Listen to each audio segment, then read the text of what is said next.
আসসালামু আলাইকুম এভরিওয়ান। তো আজকে আমরা রান্না করব বুটের ডাল দিয়ে গরুর মাংস। তো তার জন্য আমি বুটের ডাল, ছোলা বুটের ডাল, এটা আমি সারা রাত ভিজিয়ে রেখেছিলাম সেটা। আর এখানে আছে গরুর মাংস, হাড় চর্বি সহ। এখানে আছে পেঁয়াজ কুচি আর কাঁচামরিচ। তো চলেন রান্না শুরু করি। প্রথমে আমি একটা কড়াইতে রান্নার রেগুলার সয়াবিন তেল দিয়ে দিব 2টা তেজপাতা, পেঁয়াজ কুচি। এবার গোল্ডেন ব্রাউন করে ভেজে নেব। আসলে এই রান্নাটা আমার খুবই পছন্দের, রুটি, পরোটা, পোলাও বা ভাতের সাথে খুবই ভালো যায় এটা। তো এবার আমরা দিয়ে দিব আদা রসুন বাটা, আস্ত গরম মশলা বাটা,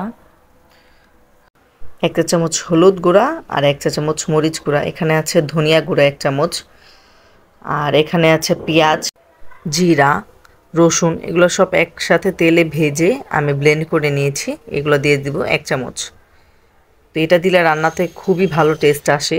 যে কোনো আপনি মাছ মাংস যা রান্না করবেন এটা দিয়ে রান্না করলে খুবই মজা লাগে। বাটা মশলায় যে কোনো রান্না স্বাদ দ্বিগুণ বাড়িয়ে দেয়, তার জন্য আমি এটা বাটা সবসময় ইউজ করি। তো এখানে দিয়ে দেবো পানি পরিমাণ মতো, কষানোর জন্য পানি দিয়ে দিয়েছি। এবার আমি সুন্দরভাবে নেড়ে চেড়ে একটু কয়েক মিনিট কষিয়ে নিব। দিয়ে দিব 1 চা চামচ লবণ। কষানোর পর তেলটা যখন উঠে যাবে, এই পর্যায়ে আমরা দিয়ে দিব গরুর মাংস। এখানে আধা কেজি আছে গরুর মাংস, ভালো করে কেটে ধুয়ে নিয়েছি হাড় চর্বি সহ। এবার আমি নেড়ে চেড়ে নেব। এই পর্যায়ে আমি দিয়ে দেব বুটের ডাল ভিজিয়ে রাখা, দিয়ে ভালোভাবে নেড়ে চেড়ে নেব। যেই কোনো রান্নায় আপনি যত বেশি কষাবেন তত বেশি রান্নার স্বাদটা দ্বিগুণ হবে। এবার 10 মিনিট রান্না করব ঢেকে। পানি উঠে আসা পর্যন্ত আমি এটাকে রান্না করতে থাকবো, সিদ্ধ হওয়া পর্যন্ত। এবার ভালোভাবে নেড়ে চেড়ে নেব। এবার আমি সিদ্ধ হওয়ার জন্য পানি দিয়ে দিব, প্রায় 1 কাপের মতো পানি দিয়ে দিয়েছি। আর মাংসের থেকে পানি উঠে, তার কারণে আমি 1 কাপ দিয়েছি।